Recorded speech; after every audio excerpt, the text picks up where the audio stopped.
prebiotic nitrate gum is to intentionally marinate the oral microbiome with those prebiotic nitrates for the sake of improving the composition of the oral microbiome and improving the nitrate reducing capacity of the oral microbiome.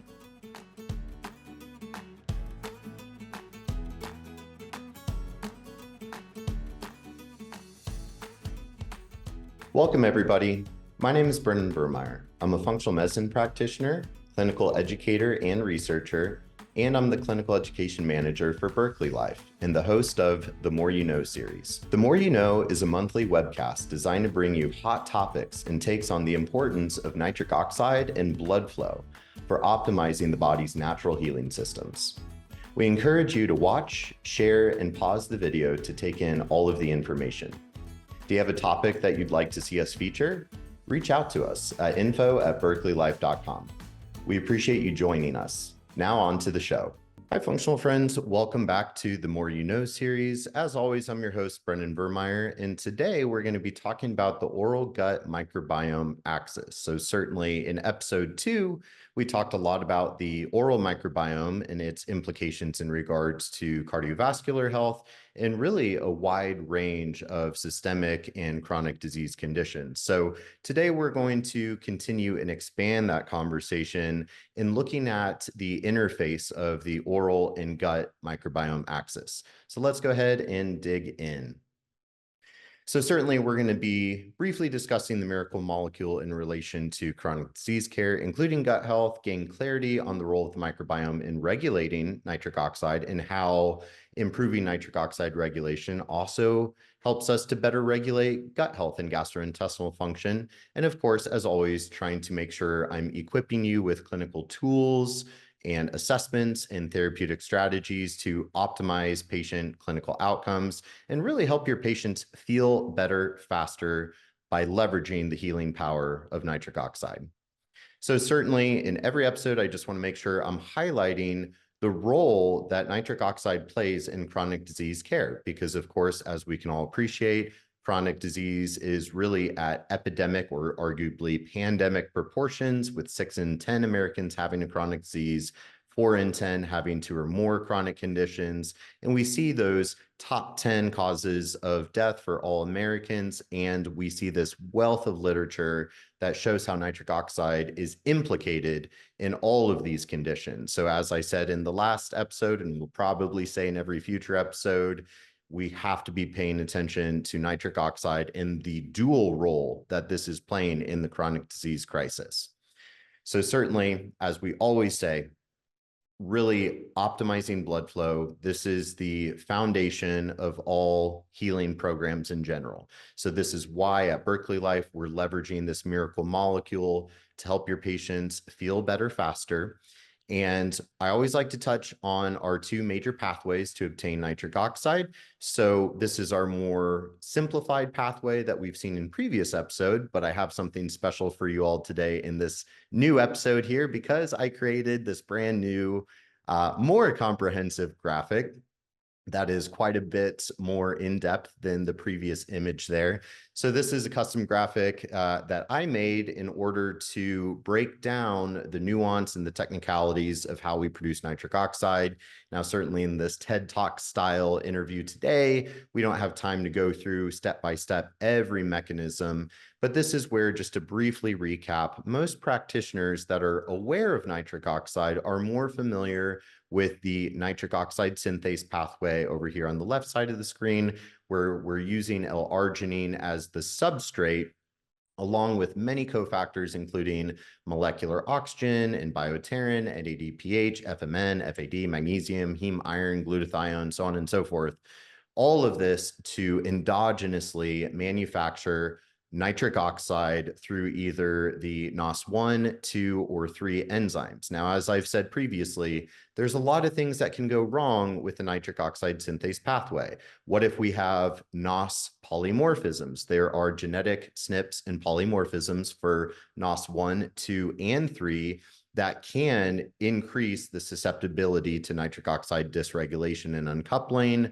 What if we don't have enough substrate or cofactors or molecular oxygen? What if there's some sort of inhibitory component? such as oxidative stress and inflammation that causes this nitric oxide synthase uncoupling that I have broken down over here. And so under these types of circumstances, when we have that NOS uncoupling, instead of getting nitric oxide, we get superoxide radicals that then can contribute to more oxidative stress, more inflammation, more nitric oxide synthase uncoupling, right? So this is why at Berkeley Life, get my face out of the way here, we leverage the nitrate pathway.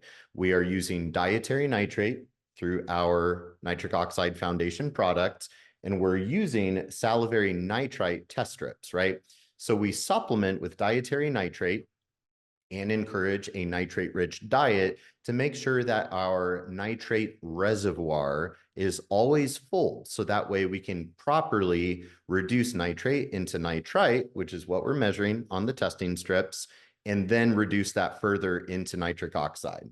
Now, an important point I want to make before we get into the oral and gut microbiome axis here is really looking at, we can kind of think of the oral microbiome, the acidic stomach environment, and the gastrointestinal microbiome as sort of this three-step or three-stage sort of filter system by which we can reduce nitrate into nitric oxide. Not all dietary nitrate that we consume is going to be reduced to nitric oxide locally in the oral cavity. Some of that nitrate can make it all the way down into the intestines without being reduced. Some of it will get absorbed into systemic circulation as nitrate, right?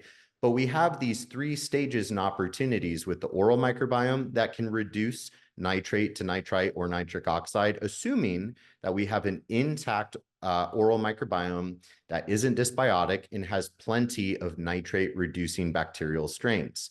And then we have that step 2 or stage 2 in the acidic stomach environment, where nitrate and nitrite can be reduced to nitric oxide, which can have beneficial effects locally within the gastric mucosa or systemically through its gaseous signaling molecule effects systemically. And then in the intestines, we can further reduce nitrate or nitrite to nitric oxide. So it's important to understand there's a lot of flux here, and the oral microbiome and the gut microbiome really primarily regulate this conversion of nitrate reduction, but also nitric oxide oxidation, right? So any of you that are familiar with redox biochemistry in general, understanding there's reduction and oxidation, and there can be flux going on here. So nitric oxide can and will be oxidized back to nitrite or even nitrate. Nitrate is the most stable of the three molecules. Nitric oxide is the shortest half-life, least stable. So there's this continuum of reduction, oxidation with nitrite to nitric oxide, and nitric oxide back to nitrate through oxidation reduction, right? So let's go ahead and move on, keeping that concept in mind. Understanding nitric oxide production does decline naturally through the aging, through the immunosenescence and inflammaging process. However, as I always like to say, it's not just in individuals over the age of 40 that need to be worried about their or concerned, aware of their endothelial function or nitric oxide production, but because we are seeing chronic disease and chronic inflammatory conditions in younger and younger people. We see children under the age of 10 with type 2 diabetes and a multitude of conditions, right? So it's not just individuals over 40. We have to be considering anyone with a chronic disease is going to have dysregulated nitric oxide. So of course, many reasons to focus on nitric oxide clinically, even supporting gut healing, which is going to be the main focal point for today. So certainly I won't insult your intelligence by reading all of these. You can pause, read through it, and appreciate your client or patient demographic. What are they struggling with? I guarantee you, all of us practitioners, we have clients and patients that fit into this criteria. So certainly a list of low nitric oxide signs and symptoms. Again, you can pause, read this in depth, and think which one of your clients and patients might benefit from supporting nitric oxide. And I'll give you a hint. It's all of them. So let's go ahead and move on here. I want to get to the good stuff in regards to the gut healing. So the regulation of nitric oxide is critical for whole body overall health. Imbalances or dysregulation of this important system can directly contribute to not only cardiovascular and metabolic disease, but also neurological, gastrointestinal, and even immune-related conditions. So in our last episode, episode 2, we really focused primarily on the oral microbiome, that garden of life in the oral cavity that can obviously be negatively impacted by many lifestyle and environmental and oral hygiene practices, whether it's excess antibiotic use or that chlorhexidine-based mouthwash, supplements, smoking, vaping, so on and so forth, right? So certainly if you missed episode 2, maybe go back, give it a 23-minute listen and watch so you're up to speed here, because just for the sake of time, I want to continue and expand the conversation, not spend all of our time recapping. So this is a great excerpt right out of the literature that shows some of the major nitrate-reducing bacterial species that should, under normal conditions, be present within the oral cavity. And these are the bacteria that are helping us to reduce that dietary nitrate into nitrite and then ultimately nitric oxide so we can get all the beneficial effects here. And keep in mind that the dietary nitrate does have prebiotic-like properties, which is why we actually, a few months back, rolled out our brand new prebiotic nitrate gum. And the point of putting the dietary nitrate into a gum matrix is to intentionally marinate the oral microbiome with those prebiotic nitrates for the sake of improving the composition of the oral microbiome and improving the nitrate reducing capacity of the oral microbiome for individuals that have a dysbiotic and damaged and deficient oral microbiome, right? So this is where the oral microbiome directly overlaps with the gastrointestinal microbiome. In a lot of ways, you could really say the oral microbiome, that's the starting point for the gastrointestinal microbiome, right? So whatever the composition is in the oral hygiene practices and the microbes in our oral cavity, that is literally directly connected to our stomach and then our intestinal microbiota. So this is where it really starts up here in the oral cavity. And if we can optimize the oral composition, then we can have a powerful downstream effect on the stomach and the intestinal microbiota as well. So this is where the dietary nitrate can replenish the oral and gut microbiome. Then it just becomes a question of, are we encapsulating the dietary nitrate or putting it into a gum matrix so that way we can marinate those oral microbes with the dietary nitrate. So this is obviously where the oral hygiene practices come into play. But then further, when we're really starting to now expand the conversation into the gastrointestinal microbiome, this is where there's a beautiful interface between blood flow and the gastrointestinal tract, right? So certainly with the gastrointestinal tract, if we're thinking, well, how do we get things into systemic circulation to begin with? Well, really through the gastrointestinal tract, right? We have to take in dietary nutrient and we have to digest and absorb and assimilate those nutrients. In order to get all of those nutrients into the bloodstream and then have optimal blood flow to be able to deliver those nutrients and the oxygen and the immune cells to the target tissues, right? So certainly by promoting good gut health, we are also promoting healthy circulation and blood flow, but also by promoting healthy blood flow, we're increasing blood flow, oxygenation, nutrient delivery, immune cell transportation to the gastrointestinal tissues themselves, right? So this is a beautiful combination where we can work on optimizing nitric oxide, both for the sake of optimizing blood flow to the gut and optimizing gut health to then lead to better blood flow and better nutritional uptake into the blood, right? So nitric oxide directly is promoting mucosal blood flow and is also stimulating the mucous membrane integrity and the tight junction integrity, right? So nitric oxide directly contributes to the production of our mucin, mucin 1, mucin 2, to form a healthy mucous membrane, that line of defense that separates the intestinal lumen from systemic circulation. So we need adequate nitric oxide and nitric oxide signaling in order to stimulate that mucus secretion for that sort of chemical defense barrier, if you will. Now, further, nitric oxide does have antimicrobial effects. Keep in mind, our immune cells express inducible nitric oxide synthase for the sake of using nitric oxide as an antimicrobial molecule to fight off foreign pathogens and invaders in the body, right? So nitric oxide can have this sort of microbial regulating role that's modulating the composition of the microbiome itself. Now, these microbes are also, some of them, able to uptake nitrate and reduce it to nitrite and nitric oxide, but they're also, some of them, able to oxidize nitric oxide back into nitrite or nitrate. So there's this flux going on, and the microbes can use nitric oxide as a signaling molecule amongst themselves to influence processes like cell adhesion or proliferation, virulence factor expression, and quorum sensing as well in their epigenetic expressions. So you really cannot fully heal the gut without adequate nitric oxide levels to support mucosal integrity and reduce leakiness. So as I was saying before, the nitric oxide does have a regulatory role on the tight junctions, zonulin, auclidin, claudin, all of our tight junction proteins that sort of tie one epithelial cell to another.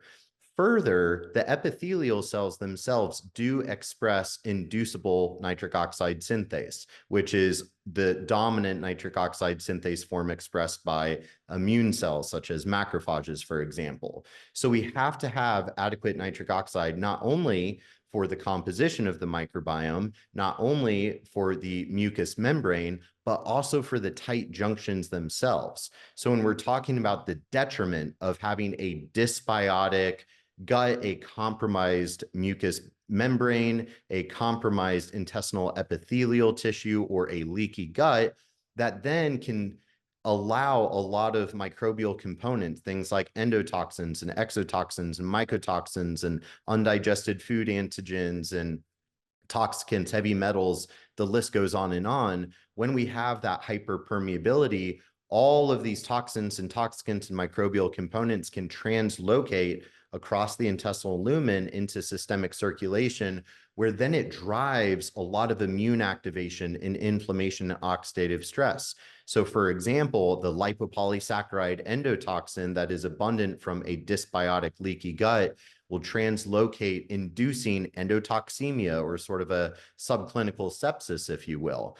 Those LPS are very potent activators of immune cells, and specifically inducible nitric oxide synthase expressed by those immune cells, which then causes this super physiological nitric oxide level that can be damaging. And it's because of the leakiness of the gut. So by replenishing the intestinal lining, by sealing the tight junctions, promoting healthy mucous membranes by supporting nitric oxide, we can then reduce the leakiness and protect our body, so that way we don't have that endotoxemia, we don't have that leakiness and translocation, right? Now, further, nitric oxide also modulates the activity of the vagus nerve. Certainly, the vagus nerve is a very, very, very cool subject. And it being a nerve, these nerve fibers do express neuronal nitric oxide synthase, right? So nitric oxide, we have to keep in mind, acts as a gasotransmitter. It also regulates the release of other neurotransmitters, such as glutamate or acetylcholine, for example. So with the vagus nerve, many of you might be familiar with the cholinergic anti-inflammatory pathway, right? So nitric oxide actually directly influences the release of acetylcholine, which can then bind onto the alpha-7 acetylcholine nicotinic receptors here, especially on those macrophages that are expressing inducible nitric oxide synthase, right? Which the iNOS isn't illustrated in this particular diagram, but macrophages are prime immune cells that express inducible nitric oxide synthase. The acetylcholine released by the vagus nerve, assuming that we have adequate nitric oxide signaling, that acetylcholine will activate this cholinergic anti-inflammatory pathway and inhibit, or maybe not, I don't think inhibit is the right word, but rather modulate the phenotype of the macrophage. So with macrophages, they can either activate when stimulated and triggered, they can activate into their M1 pro-inflammatory cytotoxic phenotype, or polarize into their M2 anti-inflammatory protective phenotype. And so when we have healthy vagal tone and we have adequate vagus nerve signaling, if that acetylcholine is adequately released, it'll bind onto these alpha-7 receptors to switch the phenotype away from that pro-inflammatory M1 phenotype and towards the anti-inflammatory protective M2 phenotype. But this is contingent upon having adequate nitric oxide, which is regulating the release of that acetylcholine from the vagus nerve, right? Super cool. Now, further expanding this conversation, this is exactly what I've been talking about the past few minutes, where those macrophages, which are one of our primary innate immune cells to go fight off foreign invaders and gobble up pathogens. Again, macrophage, big eater, right? They are there to gobble up the bad guys, so to speak, the naughty microbes, if you will. So these macrophages that might migrate into the intestinal lumen are expressing that INOS, or inducible nitric oxide synthase. Now, INOS is not inherently a bad thing. It's actually a very good thing when we're trying to fight off an infection or foreign invader, when there's some type of immune challenge. The problem with many Americans, many clients and patients is they have a downregulated endothelial nitric oxide synthase and often a downregulated neuronal nitric oxide synthase, but an upregulated inducible nitric oxide synthase. Why? Because their body is leaky. Microbial toxins and endotoxins and toxicants are hyperactivating their immune cells, such as the macrophages. Inducible nitric oxide synthase creates thousands of times more nitric oxide than endothelial or neuronal nitric oxide synthase. So when you're reading the literature and you look at the dual role, nitric oxide can be very healing and health promoting, or it can contribute to more oxidative stress and inflammation and disease. When it is contributing to disease, it's because of increased inducible nitric oxide synthase. So it's not that nitric oxide is to blame. It's inducible nitric oxide synthase being excessively expressed. Why? Because the immune cells are being hyper-stimulated because of leakiness and endotoxin microbial component activation, right? So this is where the epithelial lining in the intestinal lining and the macrophages within the intestinal lumen are all expressing inducible nitric oxide synthase. So when we have a lot of dysbiosis and pathogenic bacteria that are further stimulating this inducible nitric oxide synthase, that can cause problems. So ultimately, we're trying to support healthy nitric oxide signaling and replenishing the microbiome using those dietary nitrates with their prebiotic-like properties. So this is why we have this total nitric oxide solution where we measure salivary nitrite as a surrogate proxy marker for whole body nitric oxide status.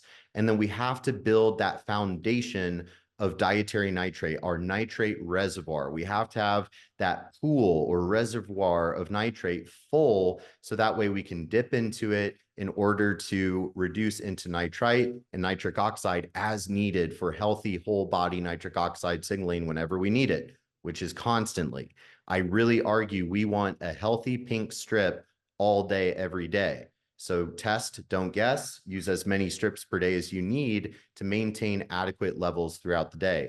And of course, that nitrate prebiotic gum if we need to restore the oral microbiome. Now, our cognitive product tends to get overlooked a little bit, and I want to highlight it here based on the conversation and some of the science that I just explained, because this cognitive product actually has 3 different botanical ingredients: lutein, Alpinia galanga, and sulforaphane, broccoli sprouts. Now, what's interesting is all 3 of these ingredients have been shown through the scientific literature to have a down-regulating effect on that inducible nitric oxide synthase. This is a good thing. This is a good thing. It modulates and downregulates that inducible nitric oxide synthase expressed by the epithelial cells of the intestines, by the macrophages within the intestinal lumen and circulation. And so when we are able to downregulate inducible nitric oxide synthase while promoting healthy nitrate substrate availability to produce healthy nitric oxide, this is the winning combination. This is how we remove somebody from a nitric oxide dysregulated state and move them towards more of a homeostatic redox state and promote healthy nitric oxide signaling. So I wanted to highlight that because the cognitive, it actually is so much more than a cognitive boosting formula. It can actually help protect our nitric oxide molecule. It can modulate the activity of these immune cells and potentially downregulate the inducible nitric oxide synthase. So making sure we use the test strips, see where they're at. We recommend at least 3 test strips per day. I advocate for 1 first thing out of bed in the morning, see where you're at to start the day. A second strip 90 minutes after taking the nitrate supplement. And then I also advocate for 1 more test strip before bed. That's my minimal testing schedule. I personally also like to test pre-workout, test post-workout, or any sort of performance-based task. Maybe you have an important work meeting that you need adequate blood flow, cognition, and energy to stay sharp, right? So of course, to wrap this up, we always advocate for healthy lifestyle foundations, a nitrate-rich diet, using the nitrate foundation product, an active lifestyle, physical activity, exercise, great way to boost nitric oxide bioavailability, nasal breathing and breath work, sleep hygiene, stress management, light therapy, the list goes on and on. You know, certainly functional medicine only works if our functional foundations are really in place, making sure that we balance that oral microbiome, which is going to help us reap the benefits of the dietary nitrate that we're either getting from our diet or our dietary nitrate supplement. So we can use that gum to restore an oral dysbiotic microbiome and increase its nitrate reducing capacity. So some good oral hygiene practices that we can be considering, dietary practices. And this is all then that you can boost the efficacy of whatever other therapeutic strategies you like to use, whether it's hormone replacement or peptide therapy, or even stem cells. I was recently talking to a stem cell provider who was saying how, well, the problem is with stem cells, sometimes they're too big to make it through the fine capillaries and make it to the target tissues. Guess what? A little bit of vasodilation with nitric oxide to open up the vasculature, open up those fine blood vessels, and we can more effectively deliver the nutrients or the pharmaceuticals or the stem cells or the hormones or whatever you're using in your practice. So certainly, management of healthy nitric oxide levels for all patients is necessary to support symptom improvement in the gut and everywhere else in the body. This simple 3-step protocol for testing and supporting nitric oxide allows patients to feel and function better more quickly. Nitric oxide simply makes everything else you're doing work better. So some key takeaways. If you haven't been paying attention to the nitric oxide, you need to. Nitric oxide, in my opinion, is the missing link in chronic disease care. And regular self-testing also will increase compliance. Seeing is believing. So when you have your patients and clients take a tube of test strips home and teach them how to effectively use these to guide the nitrate ingestion, will increase compliance and increase successful clinical outcomes. So this has been the More You Know series. I hope you enjoyed it. Share it with a colleague, a loved one, a friend, a patient, a client, and I'll look forward to seeing you guys in the next episode. Thank you so much.